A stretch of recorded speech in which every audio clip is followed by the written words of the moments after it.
একটা ঝলমলে দিনে নতুন ভিডিও নিয়ে এলাম। দেখো সকাল, সকাল আমরা যেটা খেলাম আজকে মন ভালো করার মতো ব্রেকফাস্ট।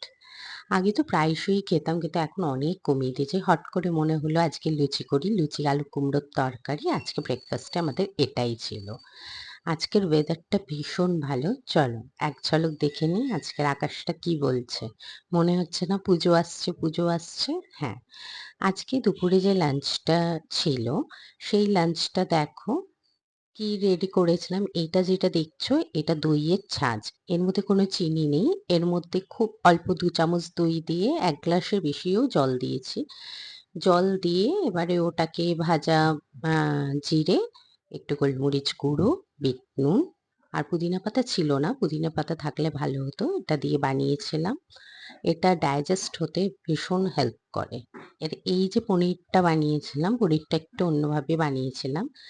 আজকে আর সঙ্গে ছিল গরম ভাত আর ঝিঙে আলু পোস্ত। তো আজকে আমি পনিরের রেসিপিটাই তোমাদের সাথে শেয়ার করব। যদি নিরামিষ আহার এইরকম হয় তবে কিন্তু খেতে মন্দ লাগে না। পনিরগুলো ছোট, ছোট করে কিউব করে নিয়ে আমি গরম জলে একটু নুন ফেলে ডুবিয়ে রেখেছিলাম আগে পনিরটা। কাটার পরেও খানিকক্ষণ ডুবিয়ে রেখেছিলাম। তারপর ঝুড়িতে জলটা ছেঁকে নিয়েছিলাম।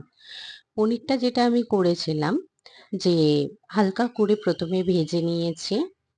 তারপর ভাজার পরে খুব হালকা মানে নামমাত্র তুলে একটা বাটিতে তুলে নিলাম। আর এই যে এই ভাজা মসলাটা বানিয়েছি দেখো, লবঙ্গ, এলাচ আর দারচিনি, গোলমরিচ আর জয়িত্রী ছিল। এলাচটা আমি এখানে ভাজিনি কারণ এলাচ গুঁড়ো আমার কাছে অলরেডি করা ছিল। সেটা এড করেছি। বাদামগুলো ভালো করে সানফ্লাওয়ার অয়েলে ভেজে নিয়েছি। পনিরগুলো ভেজে নিয়েছি। ফোড়নে দিলাম জিরে আর মৌরি। এখানে ৩ খানা টমেটোর মতো আমি বেটে নিয়েছি। খুব ভালো করে বেটে নিয়ে এটাকে আগেই তেলের মধ্যে দিয়ে দিলাম। এবার কাজু বাদাম বাটা যে ভাজা মসলাটা ছিল সেটা একসঙ্গে ঘুরিয়ে আগে গুঁড়ো করে নিয়েছি। তারপরে ওটা একটু জল দিয়ে গুলে নিয়েছি। এইবারে দেখো যখন হাফ প্রায় হয়ে যাবে টমেটোটা কষা, তখন আমি আদা কুচি আর বেশ কিছু কাঁচা লঙ্কা আমি এড করে দিলাম। কাঁচা লঙ্কাগুলো কুচোনো দিলে আরো বেশি বেটার টেস্ট লাগে। কিন্তু আমার ঘরে ছোট বাচ্চা আছে বলে তাই জন্য আমি লম্বা, লম্বাই দিলাম। এই যে এটা বাটাটা, বাটাটা দিয়ে এবার আমি খুব ভালো করে কষে নেব। দেখো চলছে কষা। একটু হলুদ গুঁড়ো এড করব। লঙ্কার গুঁড়ো এখানে আমি এড করিনি। বাটির মধ্যে যে জল গুলে দিয়ে দিলাম তাহলে আর ওটা নষ্ট হলো না। একটু নুন আর পরিমাণ মতো একটু চিনি দিতে হবে। নুন চিনির স্বাদটাই কিন্তু পনিরে মেইন।